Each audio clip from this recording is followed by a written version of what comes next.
Hello and welcome, everybody. Welcome to the No Name Music Cast. My name's Tim, and this is Joy. And here at the very top of the show, I'd just like to announce it's freezing cold. When did that happen, Joy? About 3 days ago when I finally turned my heat on. Oh, crikey. I was in the Vegas Strip 2 weeks ago. It was 101 and 102 degrees. Crushing heat. And I come back to Southwest Virginia, and what do I get? This. 40-degree weather. And it's like the bitter cold. Like, it's not just cold. Tim's right. It's like the wind cold. It's like, I don't know. It's like teeth chattering cold.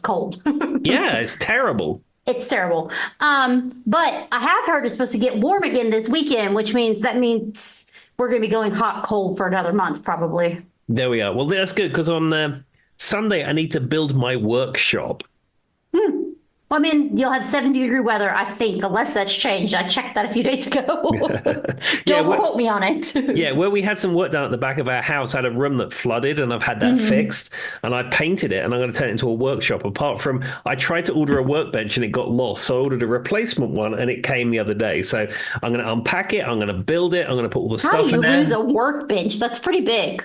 I don't know. It disappeared somewhere in the logistics chain, so I ordered another one. Now, somebody got a workbench they didn't order. If you're listening and you got a workbench, that was Tim's. There we go. All right. Well, good to know. It should be, in theory, in the 70s. With your luck, it'll be like 97, so we'll just go the opposite. Exactly. All right. Well, I will let Tim start us off with his little bits of music news and such. Okay, so the first piece of music news I have is Bill Wyman. Now, Bill Wyman used to be the bass player in the Rolling Stones. He was there at its very inception, and he left in 1993. And he recently gave an interview with Classic Rock about, and they asked him, did he leave at the right time? And he said yes, because he said that him and Ronnie Wood were struggling financially. They said that Mick and Keith were like ridiculously wealthy because they had songwriting and publishing. Yeah, that makes sense. But he said he hung on for a few tours, but sort of late 90s, late 80s, early 90s. And he said he was $200,000 in debt. Wow. I mean, you would assume that they would be getting some money for the concert, like royalties or something, like, something in their contract for doing concerts. But we've said all the time on this podcast, the way to make money in music is to be a producer. Yeah, and also publishing as well. That's what I meant. Yeah, publishing, songwriting, producing, things of that nature. That's how you really make money. Yeah, so it's just interesting. You think that Bill Wyman would have been raking it in the Rolling Stones, but in this new interview, he claims not. It does make you wonder, though, how many people you just assume are raking it in that aren't. Yeah. Interesting. All right. Do you have anything else, Tim? Yeah, I have one other thing. It may or may not tie into your topic. I hope I don't steal your thunder, but okay. The Abba Voyage show that's in London. London. No, I left that because I had a feeling Tim was going to bring it up, but I did see it upon all the Googling. We just gave away that there may be an ABBA-related episode. Very possibly. But anyway, all right. So what about the Abba Voyage tour, Tim? Well, the Voyage show that they have in London, which is that hologram show, it's their second year there, and apparently the revenue hit $137 million for 2023, and apparently it's been incredibly popular. It's like I saw the figure here somewhere. So every member of ABBA is in fact raking it in. Yeah, it was just over 1 million attendees over 374 performances, and they said the occupancy rate was 97.8%. So I mean, it's an incredibly popular show. It's raking in the money. And some other things that's come out about this ABBA Voyage. They said it's going to run in London until January the 5th, 2025. Apparently, the lease runs out at that point, and they've promised the site to a housing developer. Well, maybe they should go to that Sphere thing in Vegas. Well, the giant ball. The Sphere, yeah. Well, that's what they're talking about. They're considering doing a world tour with it. There's also a big rumor it may go to Vegas. And apparently there's a firm offer on the table from Singapore to house an ABBA Voyage show as well. And somebody asked them, they said, is it going to come to Sweden? Is it going to come to Stockholm? And apparently the people who made the show said that Stockholm is too small. Wow. I mean, it is, I guess, kind of small, but I would have thought it was big enough for a concert. Well, I mean, I've been to Stockholm. It's a city, but it's a small city. There's like the old town and the new town. The old town is like cobbled streets, and then the new town is like a modern city. But yeah, it is very small in relative terms. The only thing I regret not doing when I went to Stockholm is I never went to the Abba Museum, which is there. Missed opportunity, Tim. Well, if you ever go back, you know you have to go now. Oh, of course. I mean, if I ever find myself in Stockholm. I don't know why you would, but just in case. Well, you never know. You never know. Tim does like to travel and visit places. Well, Tim did give away a little bit of the topic, but my music news is not that. My music news is a little bit of sad news, but very random news. So, and this is one that I don't know how much Tim is going to know the person, but he's going to know in essence what we're talking about. So there was a member of the band One Direction who passed away yesterday. Liam Payne. He fell off a third floor balcony. Well, was pushed, something. He came off a balcony in Buenos Aires. Okay. A third floor one, Tim. Now, we're talking about a guy who's 31 years old. He just celebrated his 31st birthday. Young, good physical condition. But I mean, how shocking of all the ways for someone to pass to go off a balcony. Yeah, I mean, that's terrible. I mean, you know, for someone sort of so young and vibrant and full of life and what have you, to lose them at that age is terrible. But I mean, to go off a balcony, that's horrific. Well, and I'm not sitting here trying to, I'm just going to give you guys, I don't want to go into detail. You guys can Google it. There's some sad things that are coming out after the fact. Sadly, as we've said, it's a long way to the top if you want to rock and roll. He was struggling under the influence of drugs and alcohol. Some of the officials had called, or some of the hotel staff had called, and officials came out and they had to carry him to his room. When they got to his room, the room was destroyed. There was some paraphernalia. You guys can look that up. I'd be careful, though. Sadly, somebody has some shots that are very sad. But yeah, I mean, to come off a balcony, it's just weird. And he had just went to one of, I don't remember which one. I think it was Neil. Don't quote me, One Directioners. I don't know. He had just been to one of the other members of One Direction's concert in Buenos Aires to celebrate his 31st birthday, and that's why he was there. Yeah, I mean that's terribly sad. I mean, as I said, it's bad, but it's bad times. Yeah, that's just, and I mean, I don't want to go into any more detail because it's a very sad thing. He had struggled with mental health issues and different things. But I was just, I mean, of all the ways, that was just something, I don't know. I don't want to say it so bluntly. That wasn't on my bingo card for 2024, you know? Absolutely. Well, let's hope that's the last musician or people from pop culture that we lose in 2024 because we don't have much left, so we only got to make it a few more months.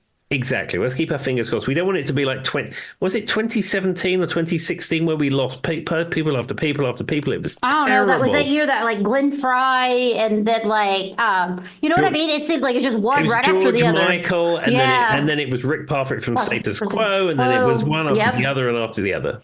And I remember that exact year was the year that I saw Carlos Santana trending on what was, formerly known as Twitter. And I was like, no. But then it turned out it was just about a baseball player under the same name.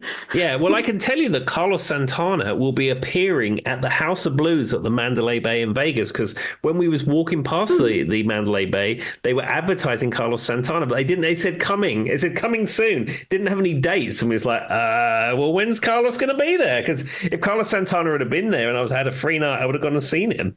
Of course. But now you got to stay on the Google machine to find out for sure.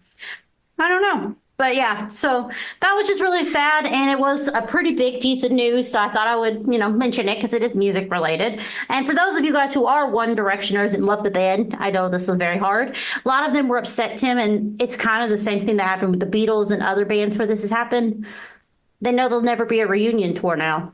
No, well, that's the thing. I mean, you find sometimes with these 5 people dancing in a line group things that when they reunite, often the popular one that made all the money doesn't come back. I will say that. Yeah, well, in this case, it would be Mr. Harry Styles is probably that one. Yeah, because I know that he was in One Direction. I know that from the episode we did. Yes, and I guess, out of all of them, he's made the most money and the biggest career.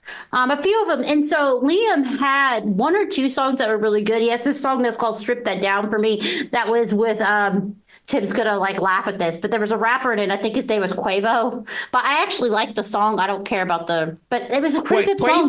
That's a bag of potato chips in the UK. I mean, that's probably Honcho, Quavo. I mean, it's a Spanish word. I don't know what it means. Five? No, that's not five. I don't know. Quavo means something. I can count in Spanish, so I don't know why I said five, but it means something. Joy, you're related to people who can speak Spanish. I mean, It's true. I mean, I can count to 13 in Spanish, if that counts for anything. well, is there a Quavo in there anywhere? No. Undo. Now I'm counting in French. Instantly, as soon as I did that, I started counting in French instead. Uno, dos, tres, cuatro, cinco, seis, siete, ocho, nueve, diez, once, doce, trece. No. but I can also count to like in the hundreds in French because that was the language I studied. But anyway, I digress. Speaking of French, let's get into the episode because this episode does have a French word in the title, I guess.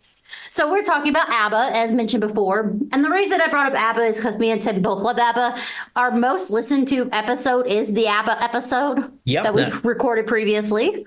If you haven't listened to that, I would almost say pause, go back, listen to that, and then come to this one. Because I'm sure we'll make some correlations and thoughts and things like that. Absolutely. But with that being said, we are talking about one of my favorite albums that I think is an underrated album. We're talking about Voulez Vous. And the reason I think it's an underrated album is because The Arrival gets a lot of credit, right, Tim? Mm-hmm. Dancing Queen, The Visitor gets a lot of credit, which I do love The Visitors. We've talked about that heavily on here. But it was their last kind of album, that kind of thing. I feel like those two albums get a lot of credit, but you don't hear much about Voulez Vous, which was really their step. And there's like 5 major songs that were number 1 hits on this album. But it was really their step in kind of their disco sound, which, I mean, if you know anything about Abba, they literally did a song called Dancing Queen. They like disco. But with that being said, all the tracks in this album were written by Benny and Bjorn. Not a shocker. Now, for those who don't know, it topped the charts all over Europe. We're talking the UK, number 1, remained there for a full month. It was in the top 10 of like Canada, New Zealand, Australia. It did make it into the top 20 of the US, but I don't think it peaked at number 1. I think it stayed kind of a little farther, but it stayed on the charts for a long time. So... And basically, it is critically successful. Most people know it. Most people, a few different things says that basically it was their double into disco. And it's very European-oriented disco songs. I'd say that, but they are, they are from Sweden, if you guys didn't pick up on that. We've said it many times. There's this thing about pop music coming out of Sweden. We don't know why it's him, but that's just where they make the best pop music. Yeah, I don't know why. I mean, I've been to Sweden many, many times. 20 times maybe I've been to Sweden. And I mean, I like the culture there. I like the people there. I think it's a fabulous place. I mean, in a completely different kind of universe, I could have seen myself living in Sweden. I like Sweden, but I don't know why it has that pop music heritage. I mean, obviously ABBA, but like a lot of these songwriters are all coming out of Sweden. I don't know why. Well, and I don't remember which episode it was. I did one episode when we kind of talked about this. We did an episode on Sweden pop, right, Tim? Yeah, Swedish music, yeah. Okay. And like people who were the producers were like the Backstreet Boys, Britney Spears, just pop artists after pop artists in the early 90s all came from the same people, and they were all from Sweden. Don't ask me why. I don't know. And even when you watch these guys talk, they don't even play like... When I was watching the guy who did the Britney Spears one, what's his name, like Mad Max or something? I don't know. Don't quote me on that. Whatever that Max guy's name is. He didn't even play any instruments. He didn't even know how to read music. He literally talked about when they were writing it. I talked about this, the claw. He would just hit keys. So like if you're playing like a C chord, you play C, you know what I mean? D, E, whatever. And he would just start hitting them to hit the chords, and they were made up until he found the sound he wanted. Well, would you look at that? That's it. Like, those crazy Swedes. Like, but it just, how could, to think that, like, so many people study music for so many years and never get anywhere. And then, but it goes to show you, and me and Tim have said this in a way, music is, in a way, it's manufactured, especially the pop music. It's there's a process to it. It's not just all creative. You know what I mean, Tim? It's not all about the creativity. Yes, that plays into it, but some of it is very almost like structured. Sure, 100%. And they figured out the structure and what sells. And they talk about it. If you go, listen to it, you can anyway, I digress. And I do know C, D, and E is not the chord progression for C. That was just my example, everyone, before somebody comes for me on the internet. You have to skip the keys between it. I understand that. But It's anyway, like C, F, F. E, F, Yep. G, G. or something. I Yeah. can't. Can I tell you, Joy? I cannot play piano keyboards. I can So- play guitar to a reasonably good standard. I have no idea what I'm doing on it, really. And then translating that onto piano just doesn't work for me. So if you're going to play just a C major chord on the piano, you're going to find C, middle C on your keyboard, which is written on almost every Casio keyboard in the world, like people mark it. You're going to play the C, you're going to skip the D, you're going to press the E, you're going to step the F, and then you're going to push the G. And you're just going to put them all down at the same time, and that is a C major chord, everybody. Thank you for your basics. And but anyway, Tim should know this because he's been Duolingoing the music one, right? I did it for a while, and then I grew tired of it and canceled it. Darn, Tim. I've been doing the music one now, too. They finally allowed it on Android after a few months after it went Apple. So now I've been trading off between my French lessons and my music lessons. Ah, well, I tried to learn Swedish for a while, and then I got to a point where I wasn't learning anything new, and I just wasn't enjoying it. So I transferred it over into the music one, and then the music one, I thought to myself, this doesn't relate in any way to music I play.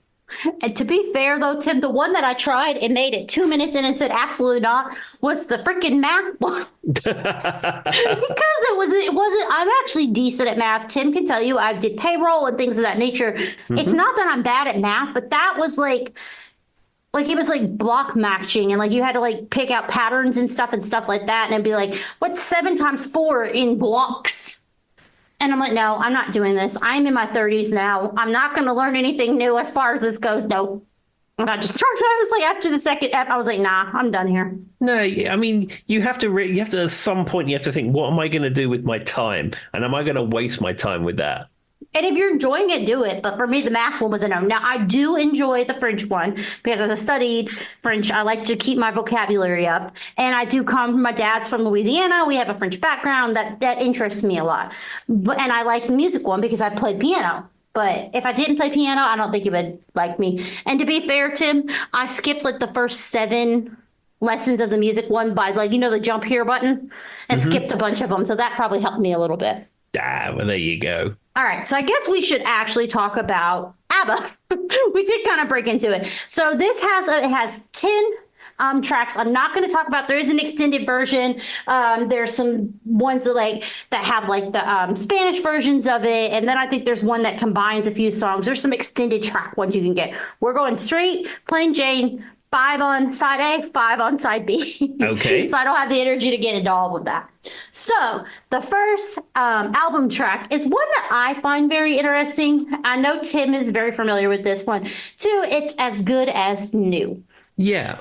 So go ahead. I'm sorry, Tim. Yeah, I like the way As Good As New starts. It starts off like a little classical piece, and then it comes into that boom-ba, boom-ba, boom-ba, that kind of funky octave bass line thing.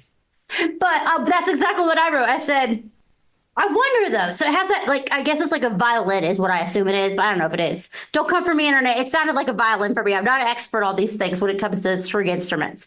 But whatever that little intro orchestra thing is nice. But do you think they had that on the radio edit? The radio edit of it would have probably got rid of the bit at the beginning because that's what I was thinking. I don't know for sure though. I don't know. Maybe in the Swedes love that on Swedish radio. Who can say? I couldn't have looked that up. I don't know, but it just dawned on me. I wonder if that was in the radio edit. Somebody out there knows, tell us. But I like how it goes from the radio into a very disco filled. It was the perfect kind of intro for a disco album, I would say. Mm-hmm. But I love the line, and this stood out to me. And I said, I can't believe more people don't have this tattooed on their body somewhere. It says, "Feel like a creep, never felt so cheap." I thought that was a great, perfectly written line. And it makes it feels like an anthem. And I noticed this, and there's probably some music, Josh Bacon, if you're listening, you'll probably explain to me what this is. But I noticed this consistently, and this was a really good example of that. I feel like a lot of, and yes, I know you've got your bridge, your chorus. I know a chorus. I know what a verse is. I understand the structures of music. But ABBA songs feel like they're like chunked up, Tim. Like it feels like 4 songs in one song. I can You get know that. what I'm saying? Like it feels like two, like I don't know how to explain it. So it kind of keeps you interested because it's so vast. Yeah, and the other thing is this song has a key change at the very end. It goes up a half a tone or a full tone at the very end of the song.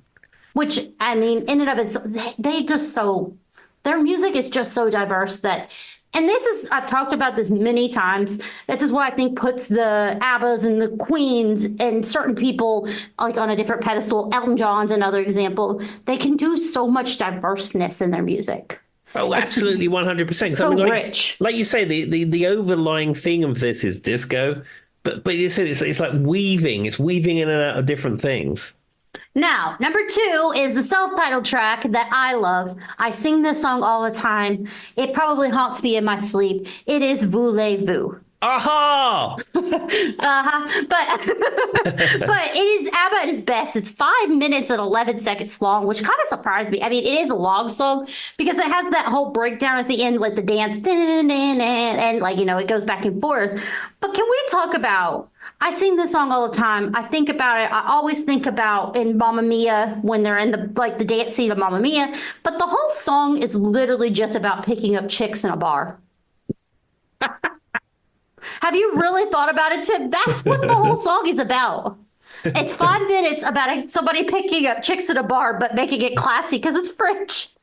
Well, because it's French and Swedish and it's the 70s and it's disco and it's all those things. I mean, it's not the first song to think and write about picking up somebody in a bar. I'm not insulting that. That's how people meet people. I mean, it's just funny because if you look at it at its core and you pay attention to the lyrics, that's what the whole song's about. Yeah, there we are. I hadn't paid a great deal of attention to the lyrics. The problem for me with Voulez Vous is it's meshed in with the Alan Partridge world. Because as you know, Alan Partridge goes, aha!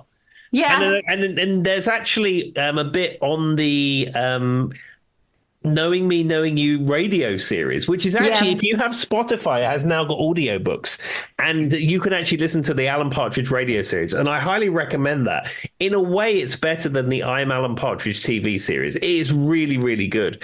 And there's a bit where he's talking about ABBA and he sort of sings, Voulez Vous, aha! And it's, and that's all you can think of now. All I can think of is Alan Partridge going, aha! Well, in its defense, they go, aha, like 74 times in the song. If you listen to it. But what's funny, though, is like, I was like, when I was listening to this and he's like masters of the scene. They're literally talking about being masters of picking up people at a bar. Here we go again. You know what I mean. Voulez vous. Aha. Exactly. Like, it's just funny to me. And I mean, I've never paid, but to be honest, it's dance music. This is probably the number 1 dance track of the whole album. I mean, there's a few other ones you might argue, but you know, does anyone really care? Not really. And it's got a cool like figure at the beginning. That I think it's guitar at the very beginning. It sounds like it to me, but I mean, and then like, you know, and throughout the whole song, it does that. And then that, voulez-vous, masters of, it feels very oceany, like it like moves. Here we go again. You know the star, you know what, like, I just love the way the song builds. Like the structure of it is so interesting, but it's that play on what me and Tim have talked about, that kind of like, really good music does this thing where it like leads you in and then there's a sudden release. Like they do that really well. It's like that burst of and it just like it sucks you in. Yeah. I don't know how better to explain it. I don't know if that sounds weird, but that's what they're doing in this song. They do it over again. And then at the end it has that great dance break where they're basically just saying Voulez Vous aha 74 times. Which if you're at a bar, it works perfectly. Yeah, this song is built for the dance floor, a 70s dance floor. It's got that great funky octave bass thing going. The song is not too fast, but it's not too slow. It's just in that kind of peak boogie disco type thing. And I don't know, it's impossible classic. Not to like ABBA. I mean, ABBA, it really is. I mean, we've covered this before when we spoke about The Darkness, but like The Darkness play an ABBA track called Arrival at the beginning of their concerts. And I mean, they're a glam rock band, and they're Well, using ABBA. listen to how much money they're still making. You were just saying it. Yeah. Abba was making what? Like billions? Yeah, and like even when Dave Grohl played Glastonbury a couple of years ago, just after we lost Taylor Hawkins, he was wearing a sweater with ABBA written on it. They've had multiple musicals made just so that people could do their music. Yeah, on Broadway, on movies. Yeah, Benny and Bjorn have a Swedish krona printing press in their basement. Yeah, pretty much. Yeah, I mean, I wonder what their net worth. Let's Google it, guys. We're gonna give it a go. Net worth. I'm just curious. Now that you brought it up earlier, Tim, we'll go with Benny first. 230 million, of course, and then it says for euros it's 173 million. I don't know what that is in kron. What did you say that they have in Sweden? I don't know what the exchange rate is for Swedish krona. I can't remember. It's been a long time since I've been there, and I was converting from pounds, so I have no idea what the Swedish krona is. They had a referendum whether to go into the euro, and the country decided they didn't want to go in the euro. Well, yours a little bit more. It's 300 million USD, 235 million euros, so on and so forth. So there you go, guys. That should put in perspective. If you want to Google later and figure out what that is in Swedish money, I'm sure you can. There we go. But yeah. And so, because they always, like every song on this album is written by them. So they're going to get the most royalties out of it. Oh, absolutely 100%. I mean, and they are songwriting geniuses because when ABBA rapped, they went on to make musicals. Yeah. Well, I said that, but Anna Frid's worth 300 million. Well, I mean, they're all involved in this ABBA world. I mean, I mean, I know most people probably know her as Frida, but that's her real name. Anyway, I digress. Let's get back to the actual thing. But they're worth a lot of money, everybody. And Voulez Vous is a great example of why they're worth a lot of money. And I swear that dance breakdown at the end is just like chef's kiss to the song. Like it's just like the icing right on top. All right. So number 3 is I Have a Dream. And for me, the quintessential version of this is actually the Mamma Mia version. I'm just going to say it. Okay. Sorry, guys. I prefer the Mamma Mia version, but I do like the kind of Spanish. I don't know if it's a Spanish guitar, but she has an interesting vibrato at the end of every syllable, and there's kind of like a flowy guitar in it, Tim, and that's what it makes me think of. Yeah, I would say the definitive version is there's 2 live versions in existence. There is a long since deleted album called Abba Live, which is not on any of the streaming services. You can only get it on CD or record if you want to get a copy. And people didn't like what they did with the drums. They overdubbed electric drums on it, and it sounds a bit weird. So they came out with another live album, which was Live from Wembley Arena, which was from the late 70s, something like that. And the version of that of I Have a Dream, what they did is when they went from city to city, they got local choirs from schools to sing back up on it. And I would say the I Have a Dream version, the Wembley live version of that Live at Wembley album, for me is probably the definitive version. That the Wembley live album is available on the Spotify, so I would check out that track. And the whole of that album is great because ABBA, all of them were singing, 2 of them were playing instruments, but the band they assembled was simply amazing. Well, there you go, guys. Me and Tim. I just really like when she sings independently, I Have a Dream in the movie Mamma Mia. I love the voice. I love the Broadway version. I like the one you see when you watch it on TV. I just really like that part of the musical. So I don't know if it's better, but it's the one that comes to mind for me, if that makes sense. Sure. Now, what surprises me is when I think about I Have a Dream, there was this time period during the early 2000s where you had like A-Team, Steps, S Club 7. We talked a little bit about that kind of time period. And a lot of them did like Steps did a version of Tragedy, and stuff like that, right? I could see any of them. I'm shocked none of them did a version of I Have a Dream because when it picks up, it sounds exactly like the music they did. Yeah, there was a band called ABBA Teens. I remember, yes, you talked about them once before. Yeah, they were very around the time I was going to Sweden. They were very popular in their pop charts. I think they must have done something here because there was at least an Aberdeen CD in the thrift shop, MCEAP thrift shop around the corner It from probably me. existed. I just don't recognize it. Well, there was a time period in the early 2000s-esque kind of late 90s where like when you would go on Disney, like Steps and S Club 7, A-Team, all those bands.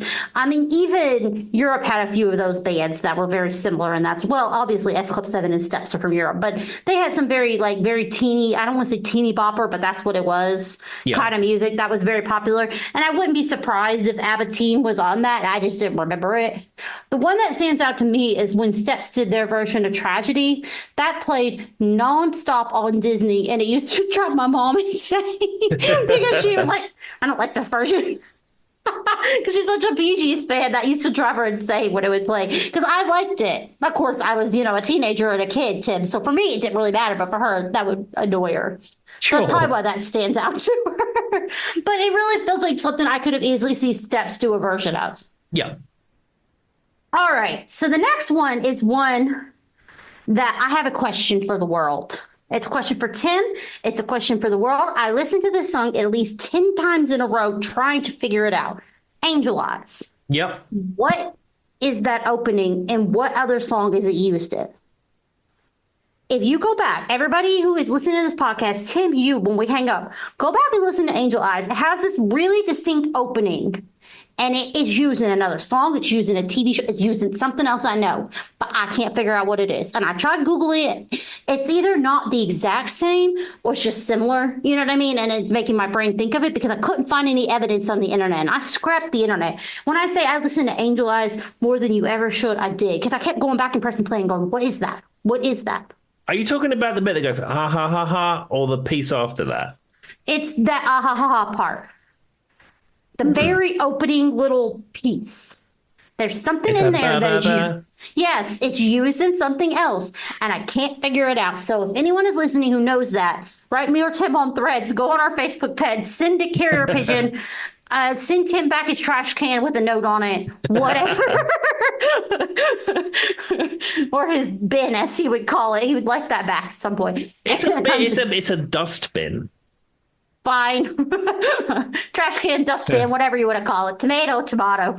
My favorite one was that when I learned what a boot was in the UK, because Phil was like something writing about a boot. And I'm like, what the heck are you talking about? The boot is the bit at the back of the car. He kept talking about boot, and I'm like, what are you talking about? But then he also named those things that like, what is it they call like dumpsters in the UK? Skip. Yeah, he called it a skip. And I'm like, what the heck are you talking about now? I mean, who invented the skip? I don't know. Sorry, this is an Alan Partridge reference. That's what I knew it was coming. That's what Phil was doing to me, but I don't remember what the skip was. I don't remember what the answer was. What's the bit, Tim? I know what you're talking about. Who invented the skip? I don't bloody know. Bobby Moore. Who invented the skip? Who invented the skip? So I think Phil commented on something I posted on Facebook saying that. And I was like, what is a skip? And then I was like, is that the Alan Partridge thing Tim keeps saying? He's like, yes. And I was like, of course. Phil Reese, if you guys are wondering, who is on the podcast, is also a big Alan Partridge fan. All right. So enough about a skip. But this song is popular on TikTok right now, Tim. Really? Yeah, and I love all the videos. There's like a little part in it that is being used and it's being passed around TikTok. I didn't realize it until I was listening to it 10 times in a row to try to figure out that opening segment. And yeah, this song is popular on TikTok right now. See, I don't have a TikTok because I feel at this point I'm maybe 40 years too old for TikTok. Fair enough. But I do find it really interesting when songs like this get a resurgence, and it'll just be like a little snippet of it. So at first you might not catch it, right? Like a good example is a lot of Fleetwood Mac songs really got a big hit on there. Kate Bush, stuff like that will be really popular in there. And it'll just be like 2 seconds of it. And at first you're like, oh, that sounds familiar. And then, you know what I mean? The bells start going off. You're like, oh, that's blah, blah, blah. And it makes you wonder how many people are sharing that on TikTok who have no idea where it came from. Absolutely. Probably tons of them. All right. So the next song is a song that I will say is probably the least known of the album for anybody. But I have heard it a few times. This song is called "The King Has Lost His Crown." How familiar with this song are you, Tim? Oh, I've listened to this album a few times over the last few days, just preparing for this episode because you did tip me off. Yes. The king has lost his crown. It's just very interesting because I would say, I mean, I don't think this was like a hit. I don't think it charted anywhere, but it's a fun song. But what caught me about it was it literally sounds like a mix of a bunch of other songs put together from over the, if you listen to it closely, it sounds like some of the other songs from the album just put together. I don't know how to explain it. I mean, it is album filler to some degree, but but still, it's Swedish power pop album filler. And I mean, you look at the stats on the Spotify, it's only had a lowly 6 million listens on Spotify. Fair enough. Now, I will say, I've heard it a few times because I like this album. It's a favorite of mine.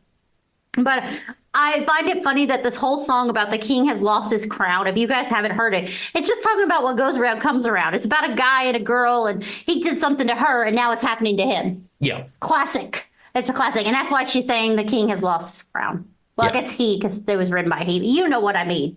All right. So that is the first 5 on side A. Yep. On side B or side 2, I don't know, whatever you want to call it. I always say side B has one of my all-time favorite songs, period. I love everything about this song. It is top tier, as Tim says, Swedish power pop.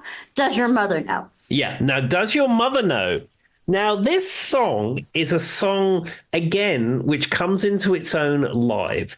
And I would say the version on the deleted ABBA live album for me is the definitive version. Now, it has what we've called, or my friends have called, my UK friends have called, it has a Love Shack moment. Because you had Benny and Bjorn, who were they sang some songs, they sang a lot of backing vocals, but the two, Annie Fried and Agnetha were the main primary singers in ABBA. Now, yeah, I think it's Benny, or is it Bjorn? No, it's Bjorn. It's Bjorn. Yeah, he sings this song. And in the live concert footage, which goes along with that ABBA live album, he comes out of the front of the stage and he's singing around and he's having a great time. And he's not traditionally fronting a song. So much like how I have in bands put my guitar down and sang Love Shack, this is seen as his Love Shack moment. Now, the other thing that's interesting about this song, again, on that deleted ABBA live album, they had 2 guitar players in their band and they trade licks in that song. Oh, that's interesting. I didn't notice. And one of the guitar players plays licks very similar to the kind of licks that I play. And then well, you're like a 7th member of ABBA or something, right? Absolutely. And then the other guitar player, he plays licks like our dearly lost friend Jules, who we lost a few years ago. And then some of the flicks and phrasing is similar to what he used to do. And we used to joke that this was the existence of time travel. It proved it because, that was me and that was him. I like how I said, you're the 7th member of ABBA. Tim goes, absolutely. You know exactly where I was going with that. Of course. Now, what I personally, it's a song that actually aged well. We joke about like a lot of these songs where it's like you're sweet 16 in your mind. Didn't age very well when the person singing it was a grown up, right, Tim? No. But Does Your Mother Know aged very well because it's basically telling you you're too young, go away. Yeah. And so there you go. They aged very well. I mean, and I love, once again, because I'm a Mamma Mia super fan. So this could be part of it. I am an ABBA super fan, but I'm also a really big fan of the musical. I love the bit in Mamma Mia when she sings, when the female, and if you watch the movie version, it's Christine Bernsky, who I love, or Bernsky, however you say her last name. She's fabulous because she's literally started off Broadway. She went to Juilliard. She's been in like 1,000. She was on, she was the mom on Sweeney Todd, or the older lady on Sweeney Todd. She was in Chicago. She's the lady who pops up and is like the reporter. Like, I absolutely love her. Her vocals are perfect. And the way she sells this song, talking to the guy, is like dead on what I imagined ABBA wanted the song to be. If you've never seen her version, go watch it. But it is top tier for me. And this isn't on the album. But if I had to pick any other song that I feel like is top tier ABBA, it's either Does Your Mother Know, Voulez Vous, or Money, Money, Money, which isn't on this album, but I absolutely love it. Yeah, Money, Money, Money is a really good song. And what I like about it, the video, the coins in it are Swedish krona. Oh, good. I mean, I knew they were something that I didn't recognize, so that makes sense. But I just love and Money, Money, Money. I love like the whole intro where she's like singing about herself and money must be funny in a rich man's world. The whole thing is genius. It's genius. It builds. It plays. It kind of like that's what I like about Alba. Is they're Alba? Yes, guys, they're called Alba now. If anybody's wondering, they officially changed it. It's actually Swedish. Kidding, anyway. So anyway, I digress. But that's what I love about them is just how diverse their music is, as I've said. But yes, Money, Money, Money is up there in me. We talked about songs that we think are like the perfect written pop song. Me and Tim have talked about I think a lot of ABBA songs are like top tier, perfect written pop music. I mean, ABBA music is a masterclass in pop songwriting. But that's the thing that I get a little upset when people classify pop music as something like, oh, it's just pop music. If you listen to ABBA, that is not just pop music. That is music artistry at its core. Oh, yeah, exactly. But, in the popular medium. Yes. And that's where people forget. All it means is it's popular. I think that people just like to not like what's popular, but that's a debate for another time. Yeah, but there's no question ABBA is the absolute business. It was. And anyway, so this song, if you take anything from this, go watch.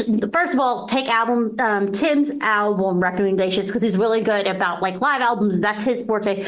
But Joy knows from Mamma Mia. Go find Kristen Briski's version of Does Your Mother Know from the Mamma Mia movie. Watch it. You will not be disappointed. There we are. Fantastic. I have actually seen the Mamma Mia film, but I've also seen Mamma Mia in London's West End That's as what well. You were saying, which surprised me because I like the Broadway version. Now, I will say Mamma Mia 2 was okay. It's okay. Cher was in it. But Mamma Mia 1, that was amazing. And the night before I went to Greece, I listened to it because you have to. Well, of course. And I love, I can't remember what his name is. The actor who plays the leading guy that the mom ends up with in the end, whatever his Pierce Brosnan, is that his name? Yeah. Yeah. He can't sing to save his life. And he admitted it when he was recording. He's like, they wanted me to play the leading man. He goes, but I can't sing. He goes, and as soon as I sing one note, they're like, well, that's not going to work. And they worked with him for he was like, it was kind of embarrassing, but I was like, I've never once said I'm a singer. And when you go back and listen to his parts, he only has a few small little bits here and there, It's mostly spoken song word. He tries his best, but yeah, he's not the world's greatest singer. But to be honest, that kind of made him a little bit more endearing because the parts that he's singing are more about the endearing part of him because the woman's, that was her true love in the end or whatever. Spoiler if you've never watched Mamma Mia, everybody. I just spoiled it for everyone. But anyway, there's 3 guys. Well, I can tell you, I was just looking through my archives while you were talking. I went to see the Mamma Mia musical. It was the matinee 3 p.m. performance on Saturday, the 31st of December, 2005. I was in the stalls. I went through door A. I was in row C, seats 33 and 34. And the price was £48.25 plus a 75p restoration levy. And that was at the Prince of Wales Theatre, Coventry Street, London. And if you went today, you'd probably have to times that by at least 5. I don't know. Let's have a look. Let's have a look right now. Where are we? Mamma Mia, London show. Mamma Mia. That's my whole music while Tim looks it up. Okay. Here I go again. No, we'll get copyrighted. I got to stop. Let's have a Did look. I tell you I got copyrighted for a happy birthday message, Tim, recently while you're doing this? Really? Because it was it was literally just the happy birthday song. So on Molly's birthday, you know how I said, so Tim just had a birthday. I sent him a video of me singing a happy birthday song, and it was the version they did on SpongeBob, and it was cute. I said, Tim doesn't understand this because it's SpongeBob, but he liked it anyway. And so I did just a regular happy birthday one, and I think I was like a pickle or something. I don't know. I had another stupid filter on. Because I get enjoyment out of that, even if it's cliche. And so I sent it to Molly, and they took it down and put me as a copyright strike on my Facebook. Oh, no. And it was just a happy birthday message. To be fair, though, I did send him a very interesting justification of his life. It was me as a cucumber singing Queen, which is his favorite. And I asked him how he felt about it, and he didn't know how to feel about it. All right. What is the answer, Tim? Well, the problem is that when I saw Mamma Mia back in 2005, there was probably one price, and that was it. Now, all this the evil world of Ticketmaster, there's like different prices for different seating. So approximately where I was sitting, they're £224. That is a significant difference, though. Yeah, and then slightly to the side of that, they're £143. That's a lot different from the £48.25 that I paid. The cheapest seats for Mamma Mia, right up in the balcony, are £37.25. When did Ticketmaster start? Oh, Ticketmaster is evil. We need to get rid of Ticketmaster. And it's all these fees and the fact they have their own scalping thing. I want to know when it became a thing. I'm going on the thing that rhymes with encyclopedia, Ticketmaster. Who owns you and how can I make you not a thing?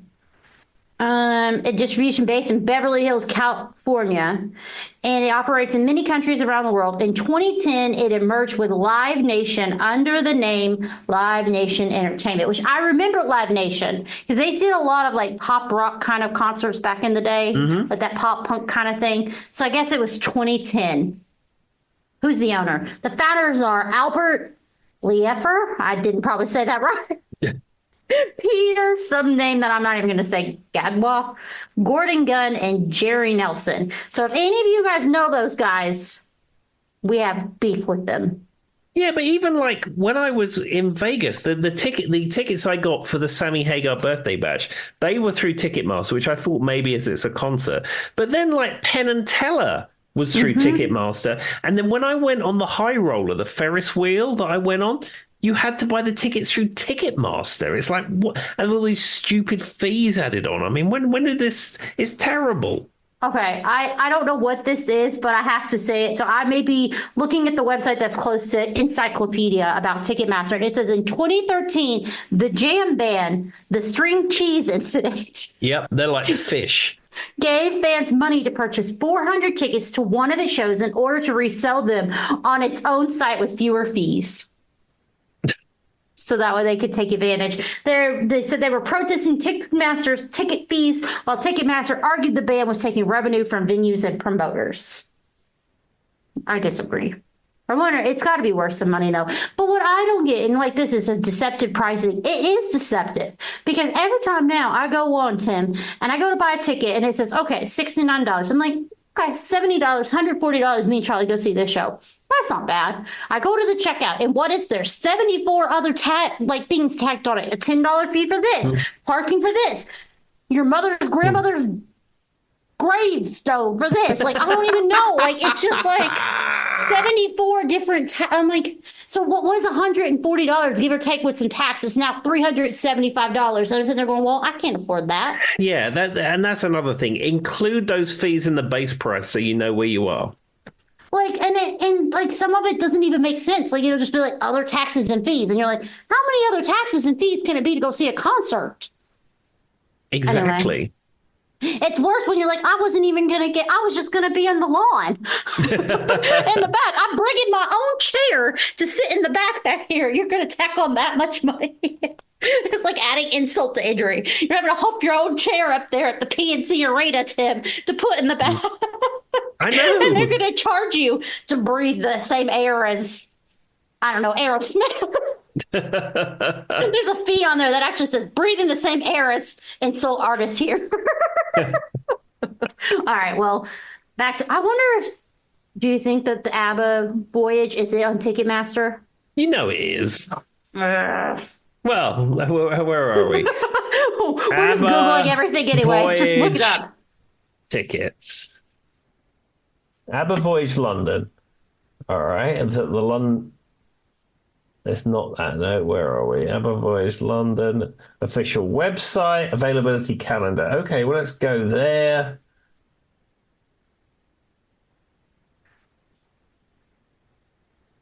And yeah, powered by Ticketmaster. All right. Well, let's get back to ABBA. I'll get off my rant on the evils of Ticketmaster. All right. So we did Does Your Mother Know? So the next song is If It Wasn't for the Nights. And I have some very interesting feelings about this song. Do you have anything to say before I get into it, Tim? Well, this is again a disco-y song, slightly different kind of tempo, different sort of kind of feel. It's got more of a kind of orchestral sway about it. It's like an old-timey song, really, but with more of a disco beat. What caught me, because Tim is always paying attention to the beat, and I'm always paying attention to the lyrics, and that's just because that's who we are musically. And the lyrics of this song are so weird, and I know AI wasn't a thing, but it's written like if AI wrote a song. Mm-hmm. Like there's a part where the opening line is, I have appointments, work to do. There's a line and it says, people to write to, bills to pay. I don't know. It just feels like what I would imagine AI would write. But it's like people to talk to, comma, bills to pay. Yes, there's a comma in there. So it's like, I have appointments, comma, work to do, people to write to, comma, bills to pay. Like that's how it's written. And for me, for some reason, I mean, as a dance kind of hit, and it's got a different kind of feel to it, but it's a good juxtaposition to the rest of the songs. But for some reason, the lyrics in it to me feel like if I ask AI to write a song. Maybe Benny and Bjorn were pioneers in that respect. I don't know, but that's literally what I thought. And that could be because we're so like AI is now integrated in our society and we're seeing it so much more now, so it's more prevalent in my brain. But that's just how I seen it. And when I was reading it, because obviously when we're just FYI, everybody, when we're listening to these on the Spotify, there's a little button you can click that's like a microphone, like you're doing your karaoke, and it brings the lyrics up. And I do that on every song on Spotify because I like to look at the lyrics. Mm-hmm. So it's very prevalent in my mind. And so I'm like reading it, and it's like da-da-da, comma this, da-da-da, comma this. And I don't know why, but it just took me off guard. Well, there we are. As I said, I that was not my takeaway. My takeaway is it's like an old-timey swing song, but with a disco beat. That could have been what they're going for with that kind of like prose. You know what I mean, Tim? With the setup, the way it's said, it could be that too. Mm-hmm. Maybe Tim thought about it more logically, and I'm just thinking about AI. I don't know. All right, so the next one is Chiquita, which I love this song. Chiquita. What did you hear the way I said that, Tim? Yeah. Anyway, back to my point. I love this song. Beautiful, great. The guitar is beautiful. I mean, it's got that, I don't know, angelic harmony coming from the background with like a great piano riff. I always think when I hear this song would be great if you put it in an opera. Yeah, and it's got there's like an outro where it's all like it sounds like old music hall music. It does. And so but it's like it's so big and it's funny and it's I don't know, funny, not funny, but I mean it's just larger than life. And what I find very interesting is how simple the backing vocals like in theory sound to your ears, because they do such a great job of building the drama, and they have these beautiful harmonies and backing vocals with the females in the background, with like very high. It's very high though. Mm-hmm. It's very hard to sing. Very few people can do that well and it sound the way they make it sound. Yeah. But to the ear, it sounds so easy. They could write a master class on how to sing high without pulling from your chest voice, using your falsetto and using your head voice, and making it sound so angelic, ethereal kind of in a way. Mm-hmm. But that's what it reminds me of, and I think this is a really good example of that. Now, given they could do a master class on backing vocals in general because they're wonderful at them. But that is what stands out to me in this song. Absolutely. Let me tell you, in Polar Studio, Sweden in the late 70s, in the realm of backing vocals, it was all going down. I mean, it makes sense, but they really do. I don't know how to explain it. It just works. And you just don't hear that. All right. So number 4 is something. I have some very funny things to talk about. This one is lovers live, parentheses, live a little longer on parentheses. In parentheses, whatever you want to say. So that is fact. If you Google, married men do in fact live longer, Tim. Oh, well, there we go. Well, that's good to hear. I'm pleased to hear that. Let me bring it up. Hold on. I was looking at it earlier and I closed out. Married men live longer. So married men in their 50s, 60s, and 70s have lower mortality rates than unmarried men. Oh, well, there we go. There is something to be said about my theory. And no offense, Tim, but sometimes males do really stupid things.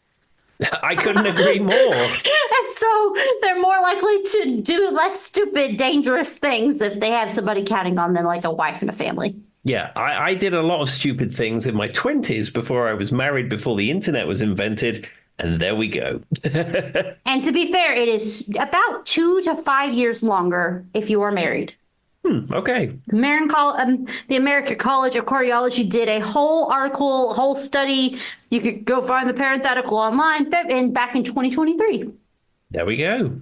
So, not exactly what this song is about, but in theory, lovers do live a little longer. So, this whole song, though, Tim, is a bunch of really underrated pickup lines. I don't know if you caught it, but there's a chance. It says, "You and me got a chance to live twice."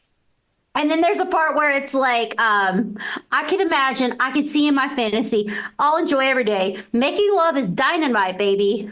So why don't we just start right away? And things like that. It's just a bunch of pickup lines. Like, it's stacked together. It's so fun. I've heard it 1,000 times, but I had never like focused on it the way I was today to take notes. And I'm like, this whole song's just a bunch of pickup lines. Now, I didn't get that from it. What I got from it was the very unusual vocal harmonies in it. That was the next thing I was going to talk about. There's something going on with those vocal harmonies, and I don't know how to describe it because I don't know enough about music theory. I have a theory, but I don't think it's what you're thinking. So what I find interesting is the way they do it. So whenever you're in like a choir and you're learning different parts, so you've got like your altos, your sopranos, your tenors, and your bass. And an example of like a musical thing you might do is you might do row, row, row your boat. And so sopranos start and they're doing row, row, row your boat. And then altos start like when you get to the third row and it builds, right? Yeah. And then you get to the third one and that's like a classic way of like doing those kind of runs. They're kind of doing that, but somehow theirs sounds different because they're doing it in an interesting falsetto. Okay. I can kind of like, I'm not like a hardcore musical theorist, but that's what it sounds like to me. So, because I wrote down, I said, how do they layer it like that? Like, it sounds different. It sounds like they're doing like the basic kind of where you start and then they start and you're singing the same thing, but the way they do it has like a harmony to it. And it's definitely someone singing in a falsetto and it makes it sound different. Yeah. And so Tim was right. That was my next point after the pickup lines. But yeah, I'm glad you saw that because I heard it too. And literally I use row, row your boat as an example and discuss how the sound's different.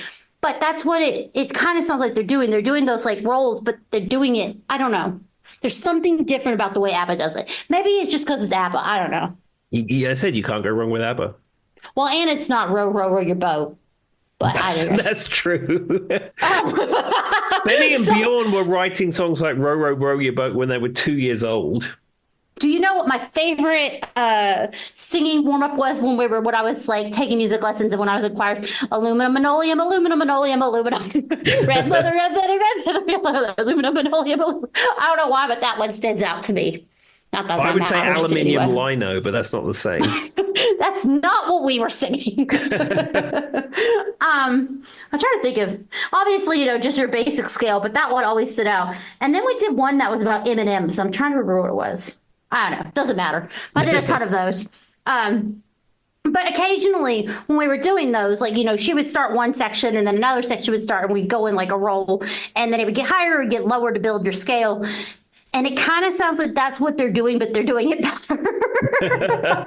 Hey, all right. Now there is one more song. Yes, one more song, right, Tim? One more song we're going to talk about. And I do have a little bit at the end I want to talk to Tim about after we do the song. But this is the song called Kisses of Fire, which I always want to say I'm kissing with fire, but it's kissing of fire, which is two very different things. Yeah.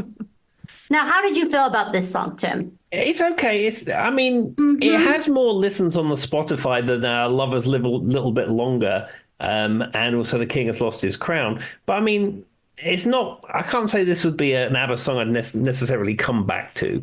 It's not my favorite either. And I thought it was kind of weird that it's the ending of the album. I almost feel like Lovers Live a Little Longer would have been a better ending. Or if it wasn't for the Nights, might have been a better ending for me. But what was interesting and what I thought, because I have heard this song and it just kind of like sits in the back of my mind. I know what it's talking about, like Tim says. When I went on the interwebs, as you do, and was looking up the things on the Reddits, a lot of people say this one is like a big favorite of theirs. And I think it's an underrated gem, but I just didn't get it.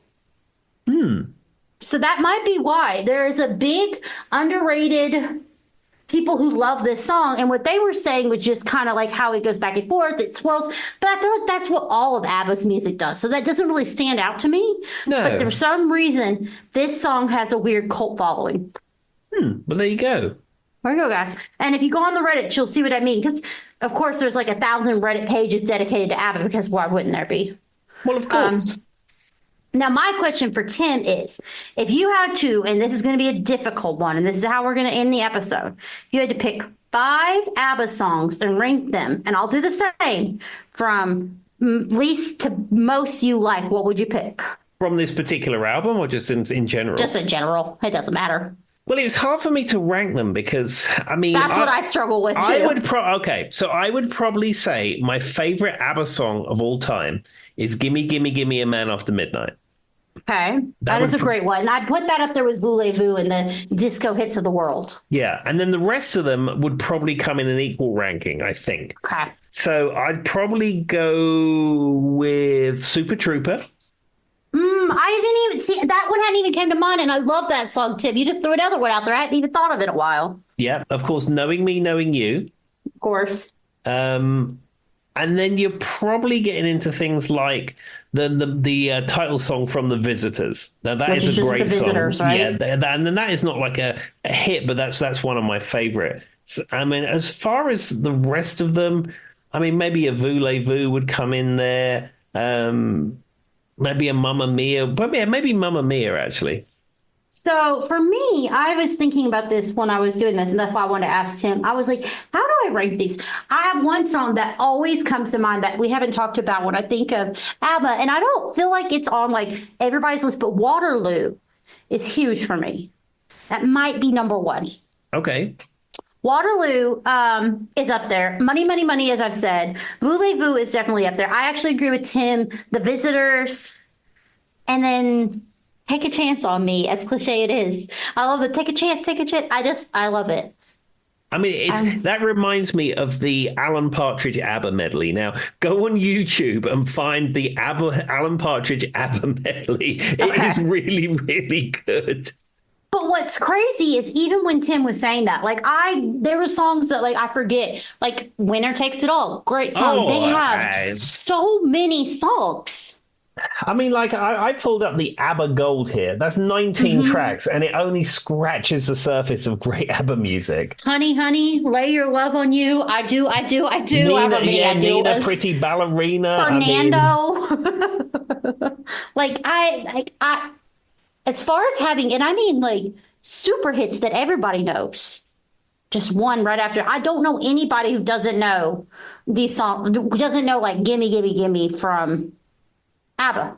I just don't. No, it's this music is timeless. It's well written, and it crosses so many different boundaries because people love it. I mean, you can talk to a metalhead and they'll say, "Yeah, I like a bit of ABBA." And so, but I will say, when I was doing some research on this, I was curious about Waterloo because I just feel like a lot of people don't talk about it. I love it. Did you know it was their first hit? Waterloo was their first hit. Yeah, it's what they won the Eurovision Song Contest with. Yeah, you were right. But I don't know why. I mean, a song about Napoleon sticks out to me, but I just love Waterloo. There you go, guys. So that is, I guess, number 2, and maybe not the last ABBA thing you'll hear on this podcast. Is there anything you'd like to tell the people? If you live in the United States, make sure you're registered to vote. We're getting close, just a few more weeks. Absolutely. And if you just make sure you're kind to everyone that you meet. Yes, I agree. All right. Bye-bye. Bye-bye.